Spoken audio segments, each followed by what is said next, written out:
She served for 12 years as president of the United Federation of Teachers, the local of the AFT in New York City.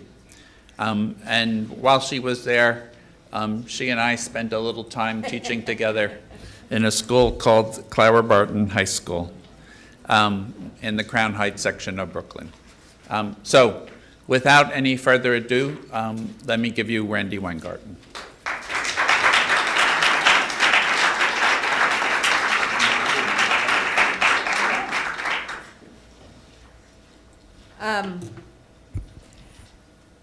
So what Leo didn't tell you is he actually taught me how to teach.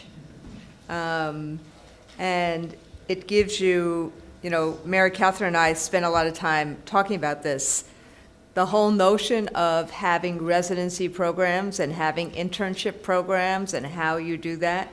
I don't care how much, and it is important to have teacher preparation. I'm not saying that, I really, really believe in good teacher preparation, and we've seen the difference between what happens with good teacher preparation in this country and other countries and good teacher prep programs.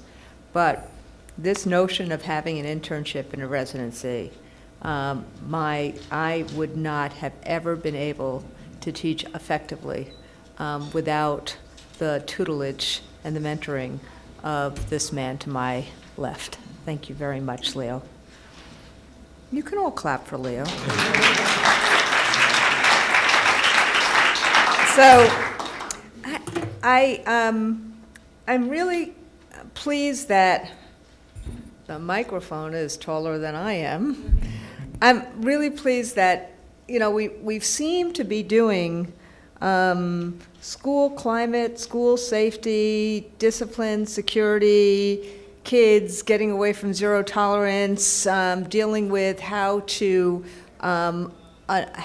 break the prison pipeline. This seems to be, the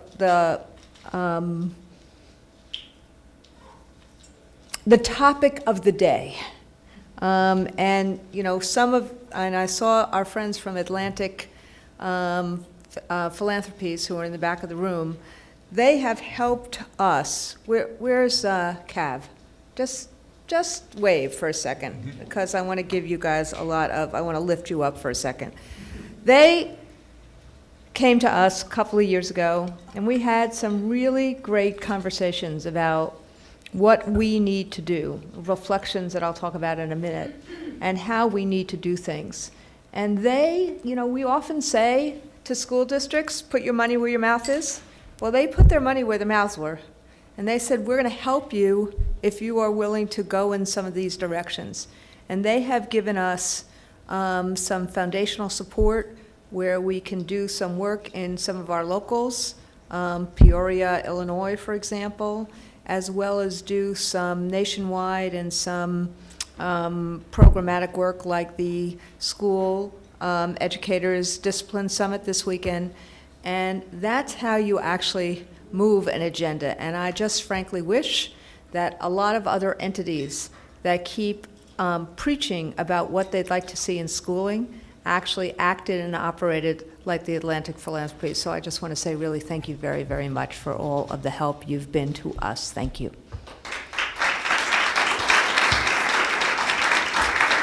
So I could actually give everybody a huge long break before the next seminar and just say ditto, ditto, ditto, ditto, ditto, ditto, ditto, ditto, ditto, ditto, ditto to what Pedro said. And I could just stop. Because essentially as I'm going through my notes, I'm saying, oh, well, I say exactly the same thing. Oh, I'll say exactly the same thing. So my apologies if it sounds almost identical, but it is because there is a strategy here to turn around discipline issues and to focus on safe and supportive schools. And I want to actually start with two things. Number one, if you think about the AFT Reclaim the Promise agenda, it is the same agenda that would actually help in instruction and help in terms of safety. If you think about what we're saying, Create safe, welcoming, collaborative environments. Prepare and support teachers and other educators so that they have, I'm sorry, am I yelling into the mic? I'm sorry. Is that better? Sorry. So that they have time to collaborate and tools like lowering class size. Engage, engage, engage, engage, engage, engage kids. I know that's not all on the palm card. There's probably only one engage instead of 27 of them. With not just rigorous curriculum, but with things like hands-on experiences, project-based instruction, art, music, and have the wraparound services that we know can help meet the fact that 1 out of every 2 children in our public schools come from impoverished families. Not families who want anything less than any family that's here. But that's just the nature of what has happened in terms of poverty in America and who comes to our schools. Engage, engage, engage, engage parents and communities. So we talk about not only welcoming environment, but how do we create that kind of engagement? And that, if you, through that lens, if you listen to what Pedro said, many of those are the same underlying principles to try and deal with ensuring safe, supported schools. And one more piece that I just want to lift up, which is that there are lots and lots of things we have to do in public education. But from my vantage point, if we believe that public schools are an anchor of democracy, are a propeller of economy, and are what are the vehicle by which we help kids not only dream their dreams but achieve them, and I know it sounds like I have memorized those terms, but they are embedded in me about what the purposes of schooling are.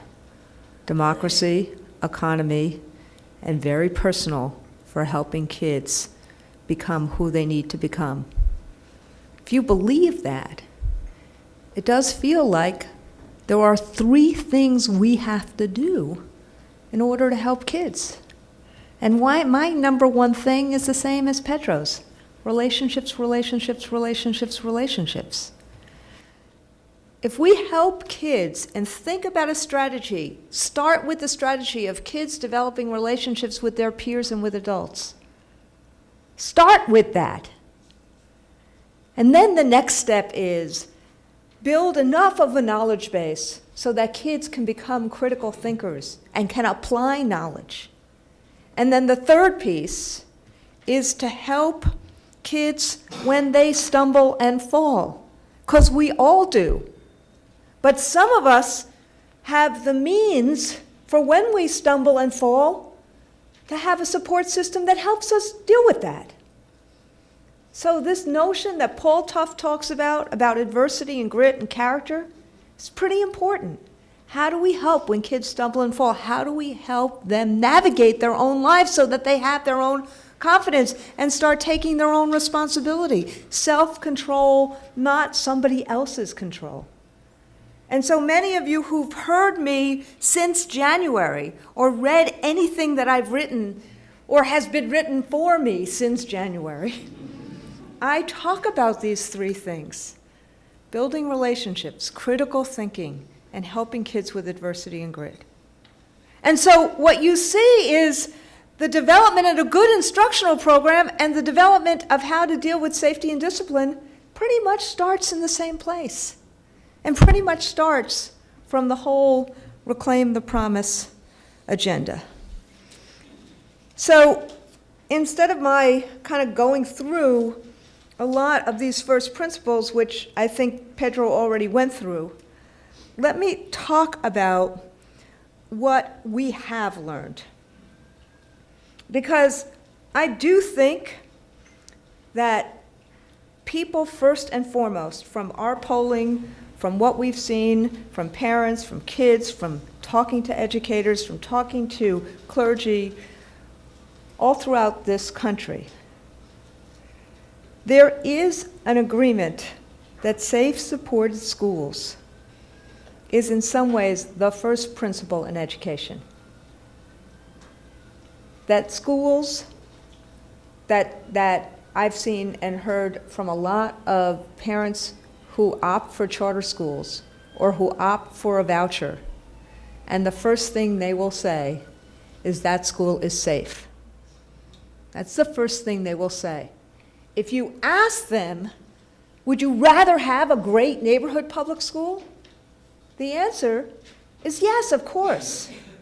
But safety becomes the first issue and the first principle. And so the question is, how do we build, nurture, and sustain schools that are safe and supportive? And you notice both Pedro and myself, and I'm sure every other speaker and everyone else who will be at this podium in the next 2 days, and I suspect everybody in this audience, safety in and of itself, without support, is not safety. And that's why we talk about safe and supportive environments, just like we talk about welcoming, safe, and collaborative environments. This is not an either-or. And I don't know about you, but I am really tired of people who have never spent 3.5 nanoseconds in classrooms or in schools disregarding the complexity of our work or the complexity of kids. There's nothing either-or about these things. Doesn't mean that there's not a strategy that can leverage things better than other strategies. But the work we do is incredibly complex work. And the work we do has to be informed by our own reflections. And so I suspect that everyone in this room who has engaged in any pursuit in his or her life thinks about what we do well and what needs to change. And we do the same thing in terms of teaching. And so I do think, and I think that that's part of why I wanted to thank Atlantic initially, because they helped facilitate our reflection on a union basis. And that reflection has essentially been the question of, have the policies and practices that we have used on an ongoing basis, have they created more safe and supportive schools?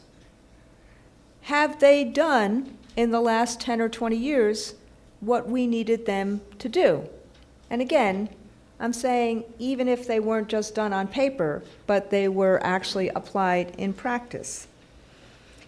And I think when we reflect on the national record for creating safe, supported schools, I think honestly, the record is very mixed. Far too many of our young people who need a safe and supported place don't attend one. And the irony is that many communities want us to keep schools open, not to close them, because even places that may be unsafe still are places of calmness and stability. The worst thing we can do is just like shutter a school and have people go in lots of other areas in a district or a city. But a lot of the schools are not safe enough. They're not calm enough. They're not stable enough. They're not a place of encouragement. Or at least kids don't see that.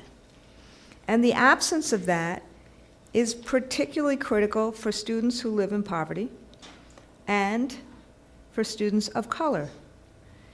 And I think that's why we have confronted pretty directly the notion of zero tolerance.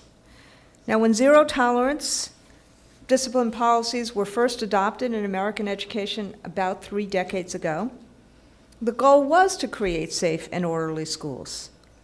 The thought was that if we actually had clear standards of acceptable behavior and clear consequences for misbehavior, and if we consistently applied those standards and enforced those consequences, then the climate and the tone of the school would improve. And I really believe that too. I don't anymore, but I really believe that as well.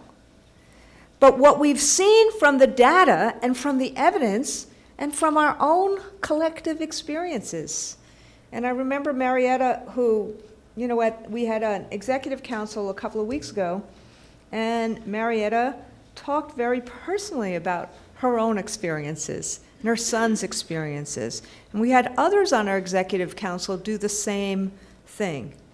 But what has happened is that, and you know as well as I do, this became, as Pedro said, this became the only tool. There was no other tools in schools.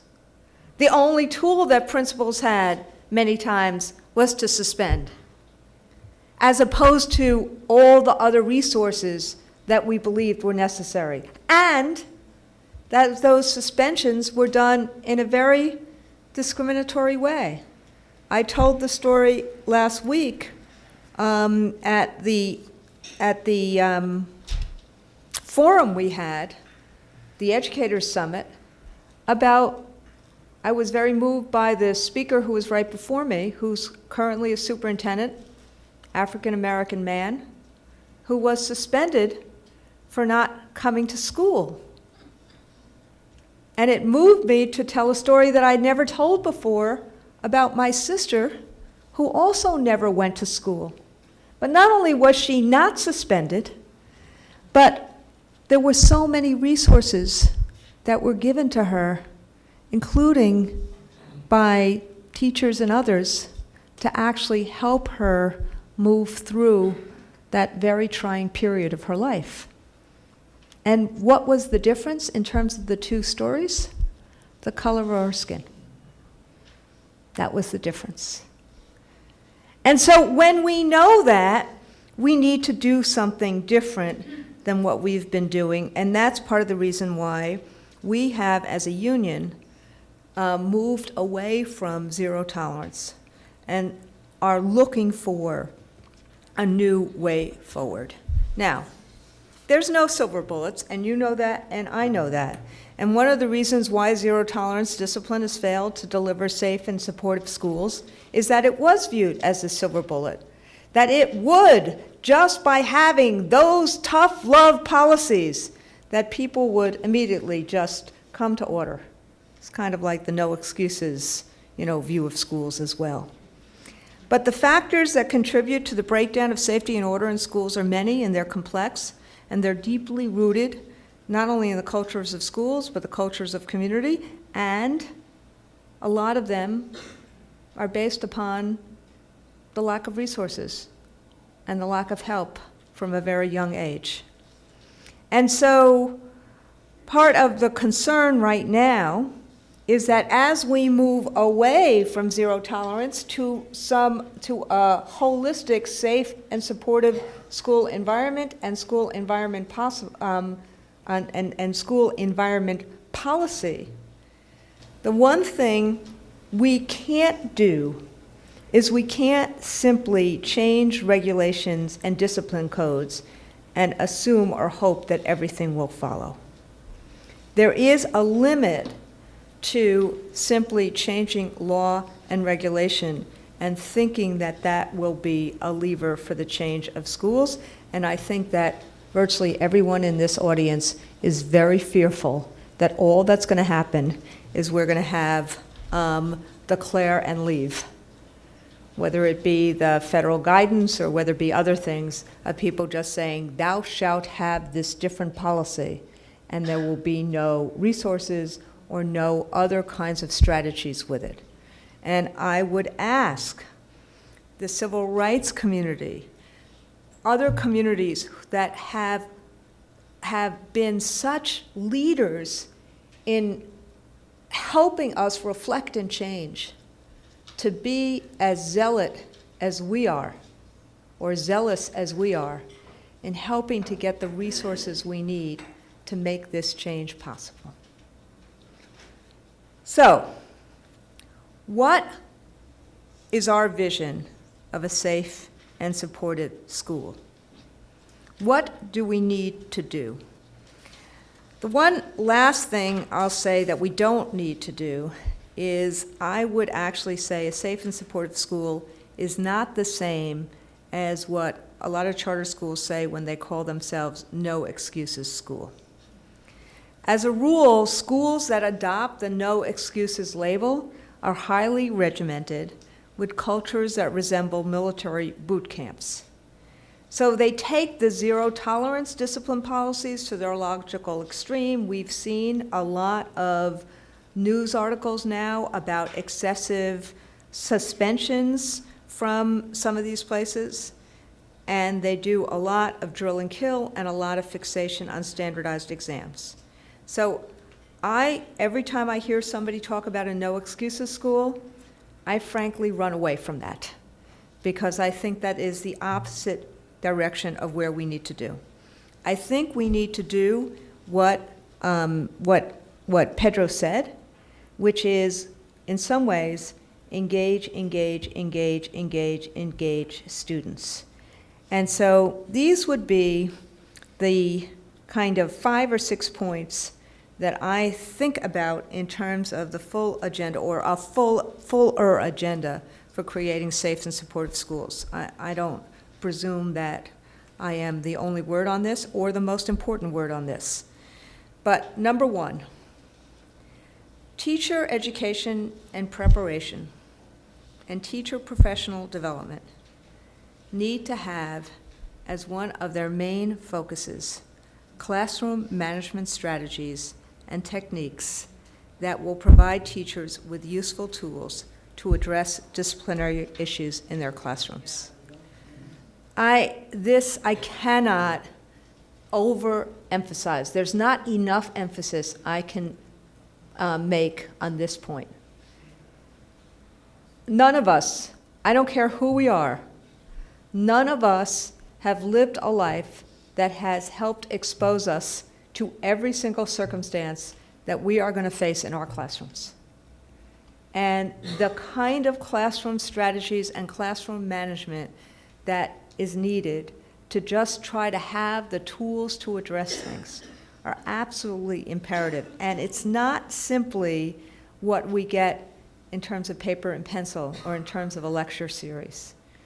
The clinical training that we suggested in the AFT's preparation task force, the kind of training that I just talked about in terms of what Leo and others have done in terms of residency programs and internship programs, it's really important, and we need to make sure that that becomes a focus.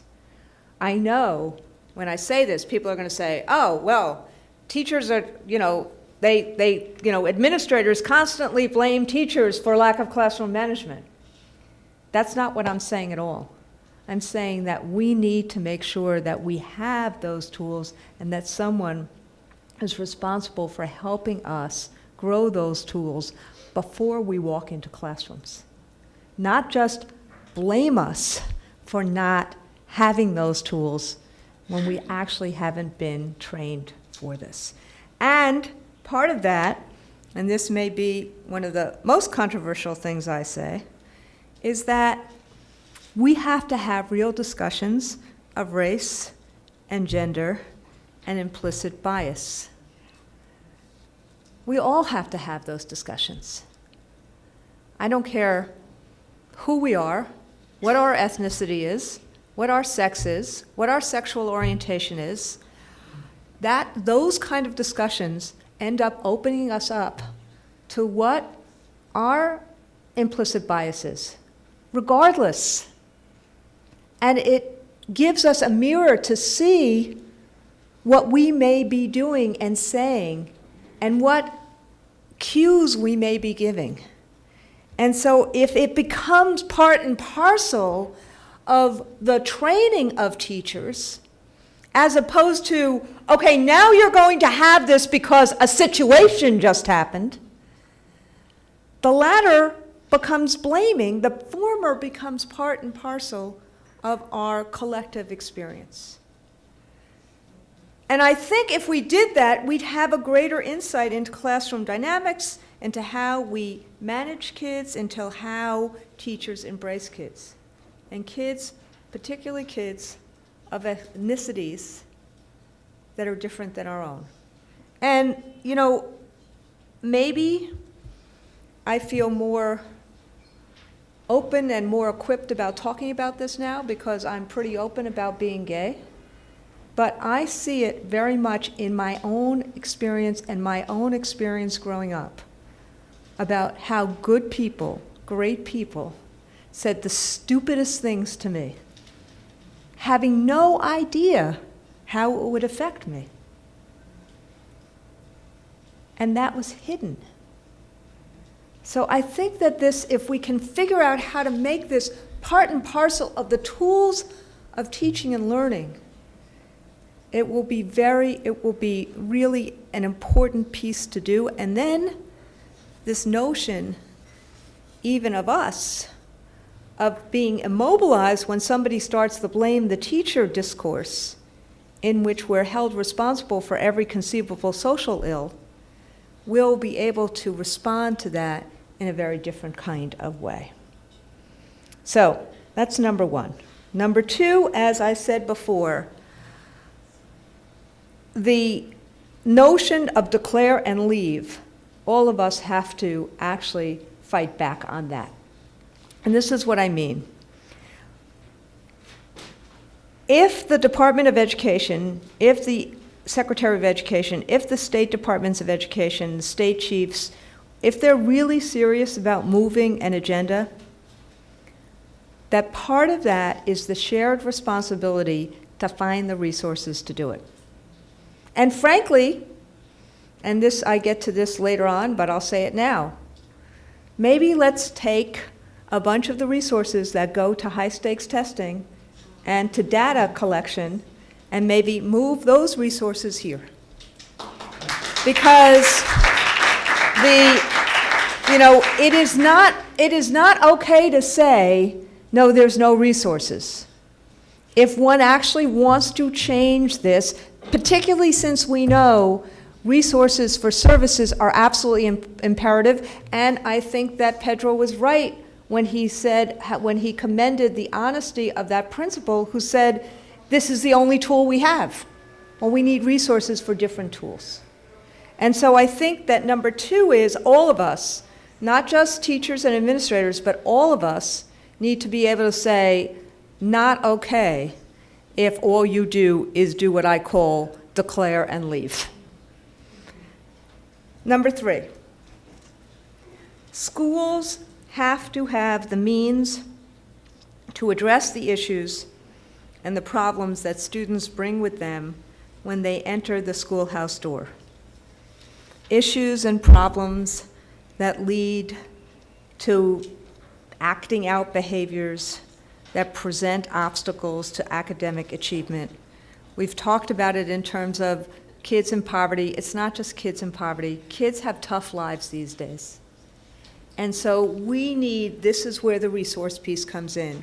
And I see, okay, I won't say Cincinnati more than once today, but look, what have we learned from the wraparound services in Cincinnati? What have we learned from wraparound services in St. Paul, in New York City, in other places?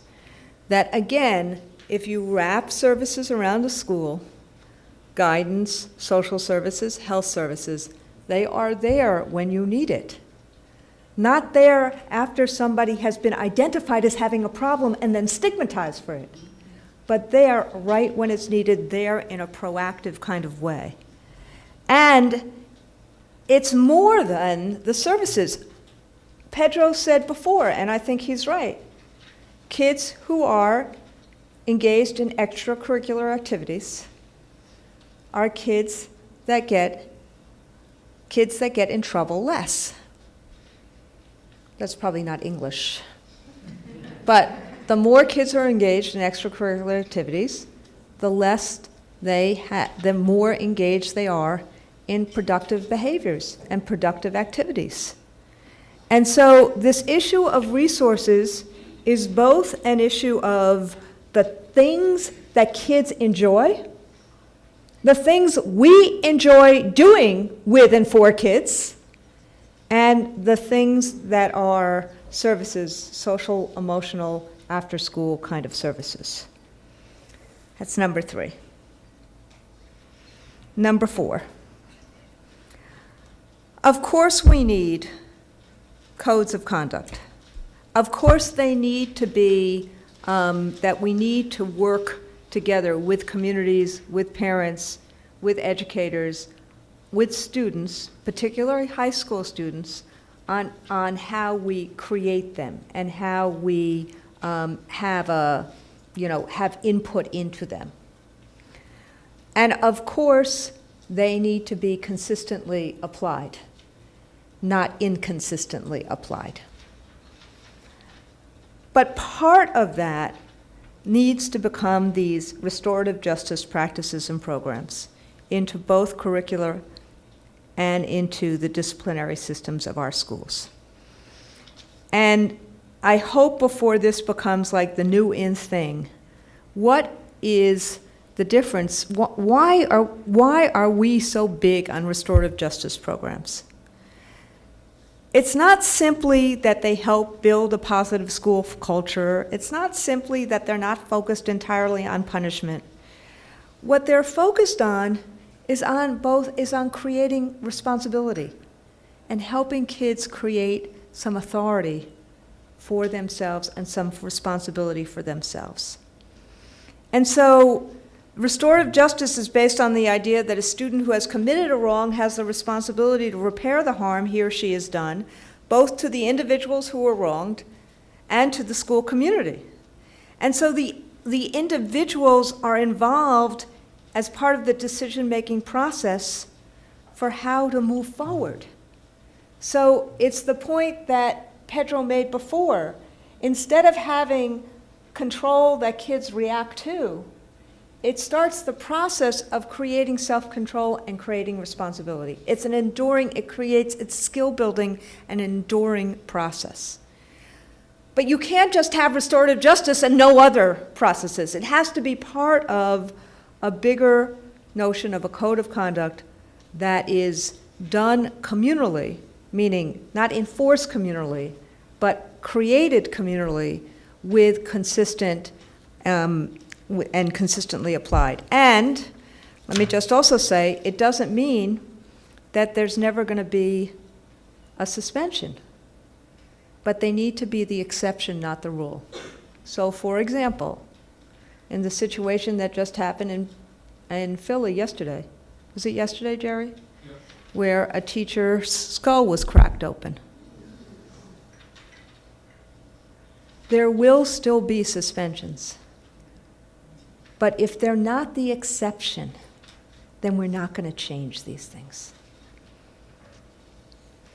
So, if a student brings a weapon such as a gun or a switchblade knife into schools, then the safety of the school community requires that some real action, some serious action gets taken. But I would also argue that there should be an alternative setting, not simply a suspension. In an age of mass incarceration in which the number of imprisoned Americans, disproportionately African American and Latino men, has grown more than 25 times what it was 30 years ago, we need to make sure that we take heed of the statistics that we've seen in terms of disproportionate suspensions in schools. And we need to make sure that there are real alternatives, meaningful alternatives, and that suspensions are used as an exception, not a rule. And I will tell you that every time people say to me, you are, and I've gotten this on Twitter, I've gotten this other places, when people start talking to me about the school environment and what we need to do and what is this going to do in terms of putting teachers in harm's way, I often lift up the statistics about the disproportionate amount of suspensions that are done to African American and to Latino boys. And I find that it starts that kind of reflection in terms of what we need to do instead. The last thing I would propose is that this high-stakes environment has got to go. And now the Advancement Project has said the same thing. The toxicity between high stakes and this top-down accountability, this that the test means more than anything else, that totally runs against the notion of how do we help kids develop relationships? How do we help develop critical thinking? How do we do the kind of engagement that we need to do? How do we help kids deal with adversity? So we need a different accountability system that actually reflects the values that we think are important to help kids and the practices that we think are necessary to help kids. And so if the accountability system doesn't change, it's going to put people in this terrible vice about, well, what are we really saying?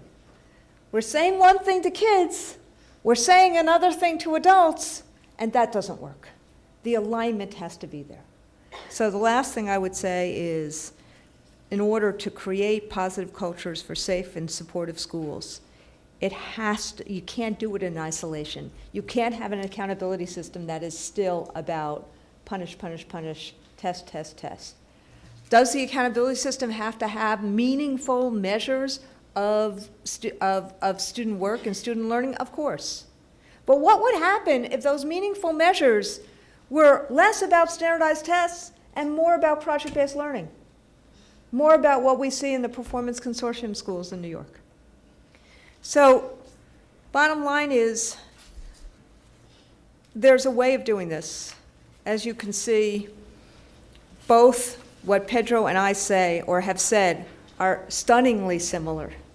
We start with relationships, we go to critical thinking, we help in terms of adversity and grit. We find a way that we have, that we move away from zero tolerance, but we do it in a way that we have to have the resources, both the resources around wraparound services, as well as the resources for programs like extracurricular activities and restorative justice. And we delink this toxic environment of high-stakes testing and focus again on what we need to do to help all children thrive, as if each and every one of them were our own kids. Thank you very much.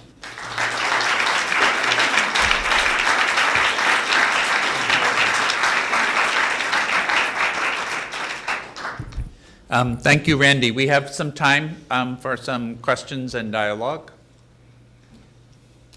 Let's start right there. You'll have to forgive me. We'll come to you next. I have to point because I just don't know everybody's name, but.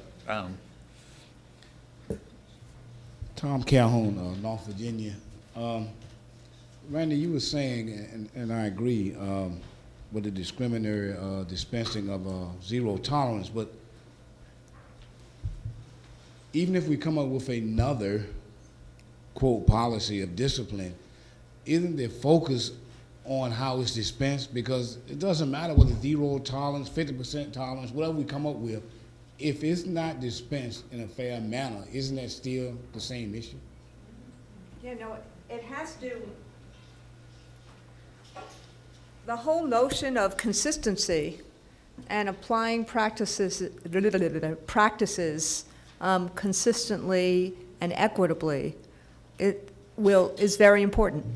So we're dealing with two issues here, which is the first issue is that the only tool in this age of austerity and this age of high-stakes testing, what's happened is that the only tool that principals and others, including teachers, feel like they have had is zero tolerance. But the second issue is that it's been disproportionately used against kids, particularly boys of color. Both those issues have to be addressed. Okay. Oh, Good afternoon, Mr. Springer from McKinley Tech. Oh, is he next? He was next. You can go after. Oh, Thank you, Randy. Daniel Manera from Cincinnati Public School Board. I really like what you said about, I guess on your second point, about relationship. And then I totally get it. You know, it's not, we can't blame the teachers. One of the things we're experiencing at Cincinnati is changing demographics. We got a large, a community of Hispanic families right now just growing. And it's new to the whole city. When you talk about equipping the teachers, when you talk about PD for them and allowing them to develop this relationship, how do you see it? Because, as a board member, the question is how. We hear both sides, and we want to be as representative to each side and also our community and our students, more importantly. But how does that look to you? Is it something we just do in induction? Is it something we do throughout their whole career because we understand that the communities are going to be changing very frequently? So I'll just leave with that. It's just, how do you see that working? Well, I think that part of it is that I don't actually look at anything as sides anymore. I look at it as we are all part of a bigger community, and that and that you try to do whatever we can to diffuse the victimization and the issues that happen when people get divided, and then if there's an issue, you deal with the issue, but you don't make it. All administrators are bad because there's been one terrible principal or something like that. Let me be on safer grounds here.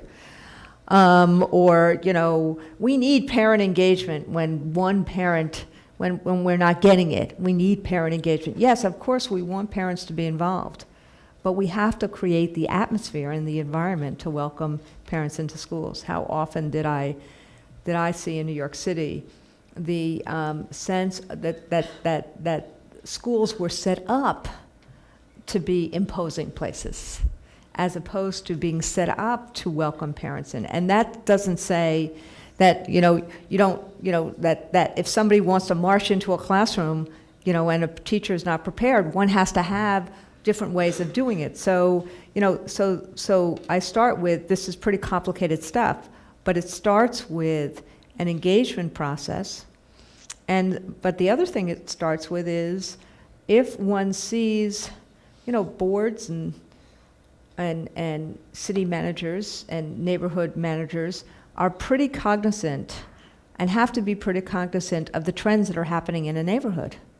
And whether that's a demographic trend or whether that's a safety trend in terms of gang, those things are part of the data that we need to look at and think about. And so, if there's something, so say, for example, there's a terrible situation that happens in another country in the world, and there's a huge exodus and huge emigration into a particular city. That's something that needs to be thought about and acknowledged, maybe celebrated, and find different ways that for that particular year, what kind of professional development do we need to do to make sure we're being culturally relevant and culturally sensitive. And that may be part of the professional development for that year. But we can't pretend, I guess my point is, this notion about just throwing teachers the keys and they can magically do everything. It's not fair to them. It's not fair to communities. It's not fair to parents. It's not fair to anybody. And we have to actually, I don't even think Nike did that when they put those commercials up. But it's just you can't just do it. And it really takes a sense of, how do we train? How do we prepare? How do we create the climate? good afternoon. So I get the zero tolerance. Tell me your name, sir. Oh, Mr. Springer, Abdul Springer, DCPS teacher. So I understand and I empathize with the zero tolerance policy and the disparity of students being disciplined. But what are we doing in terms of holding parents accountable? I heard you say that, parents, the schools aren't set up where parents feel safe or they feel welcome to come But I experience something different. I experience parents come when they want something, when they're upset, when they want to storm in the classroom, when they want to blame someone, or they need you to sign a form so that they can receive something. They don't mind coming then. And I feel that students are not being held accountable, parents are not being held accountable, and that's what's perpetuating this continued disproportion of discipline with students. So, and you may hate what I'm about to say, but again, just like I fight back the moment that somebody says, there's a teacher that ought not be in the school, therefore all teachers are bad, or all teacher unions are bad. Because there's an individual issue that we have to deal with. And so we need to deal with individual issues. It sounds like that you're in a school where everybody is kind of like pointing the fingers to each other, and that nobody seems to have the tools to be able to work through, or there's not a positive climate. It's this one's fault or that one's fault or whatever. So what I like to try to do is hold everybody to try to create a process of shared responsibility and create a climate of shared responsibility. And I think that restorative justice goes a long way to helping students have that. I think that the other thing we need to do in a lot of schools is that once a code of conduct is worked on and there's real input by all the stakeholders, I hate that word, but I'm going to use it, then I also think that there should be, and I don't know about you, I used to do this with my kids all the time. I used to have my kids sign contracts, each and every year. Not that those contracts were enforceable, but it created a moral authority. And, I would have that kind of contract signed by parents each and every year to create that kind of moral authority. But just like, we need to actually find a way that we create real welcoming environments where people feel like there's a joint respect. And that's what I think both Pedro and I are saying here, is how do we create that safe and supportive collaborative environment? It can't just be tinkered with, meaning that I suspect if you and I spent some time about your school, there would need to be a total overhaul in terms of how the teachers feel and how put upon they are, as well as I suspect that there's a whole bunch of parents that feel the same way. Well, actually, no, not at my school. But I'm speaking district-wide that this is a problem, that the District of Columbia are not holding parents or students accountable. And if you're not doing that, then you're going to perpetuate that. Students are going to continuously break rules, break laws, truancy, theft, violence against each other. That's going to continue because there's no consequence. Well, but I think what we're seeing is that the notion of zero tolerance, which was in the DC schools, actually didn't work. That's what you're saying. And so, but if your school is doing it well, then what we need to do is take the professional development from your school and see if we can create an authority, and see if we can get the school system to do something similar in terms of other schools. I get the unpleasant job of being the traffic cop. So I'm going to put you on first for the next round, and Adhim, you have the last question for this round. Hi, I'm Jill. I'm Sorry, I'm so confused. All right. I will put you on first for the next round, but I don't want us to get us really behind schedule. So he's been waiting for a while. He will go. Thank you, Leo. Randy, it's good to see you again. I'm a proud UFT member. I coordinate the UFT's anti-bullying program, BRAVE, Building Respect, Acceptance, and Voice Through Education. And so right now we're doing the Dignity for All Student Act training for many of our members. And so a lot of what you were speaking about, what Pedro's speaking about, building a school with safe culture, safe climate. And then I was really happy to hear your number 2 point as far as discussing race, religion, personal bias. That's a big thing of what we do. Oh, by the way, I'm down here with my co-facilitator, Darlene Post, who helps to do the training. But one of the things that we get most often when we do our evaluation sheets and we read through them is teachers saying we should have this for all teachers, not just the new teachers. That there's no place in schools to have the discussion that you mentioned in number 2 around race, religion, personal biases. So my question is, what can I do in order to push something that every teacher, the veterans and the new teachers would need this, and even seems like nationwide we would need this. What can we do to have this training for all of our educators? So,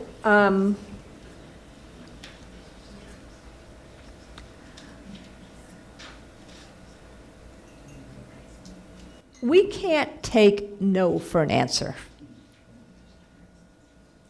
Oftentimes, what happens in education, and this goes to the last gentleman's point too, is people will tell us, oh, it can't be done. Or, no, we can't change it. No, these are the rules from Central, and we just have to follow it. I find that when educators and activists get together, whether it's civil rights activists, whether it's community activists, whether it's clergy, whether it's parents, whether it's students, and we basically say, no, this is what we're demanding. And no, if you don't listen to us, we're going to the next step. And we're going to the public.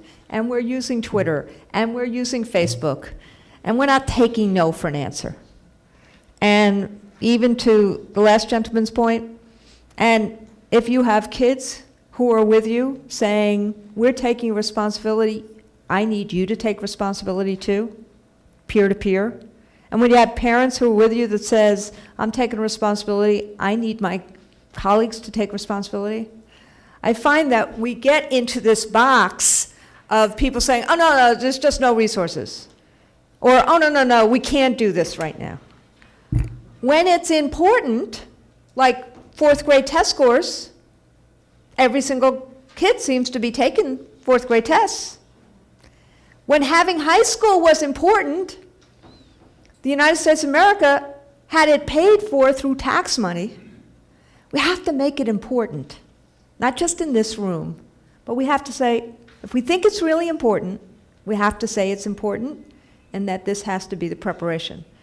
The dilemma will be if people just view like it as a 1-hour bullshit, oh, now we're going to go through bullying. It's not going to work. It has to be part of a strategy for safe and supportive schools. It can't just be that 1 hour, 4 o'clock and 3 o'clock in the afternoon on a Friday when everybody wants to go home. And so part of us as activists here have to also think about what is the most efficacious way for the alignment. All right, thank you. Thanks. Thanks, everybody.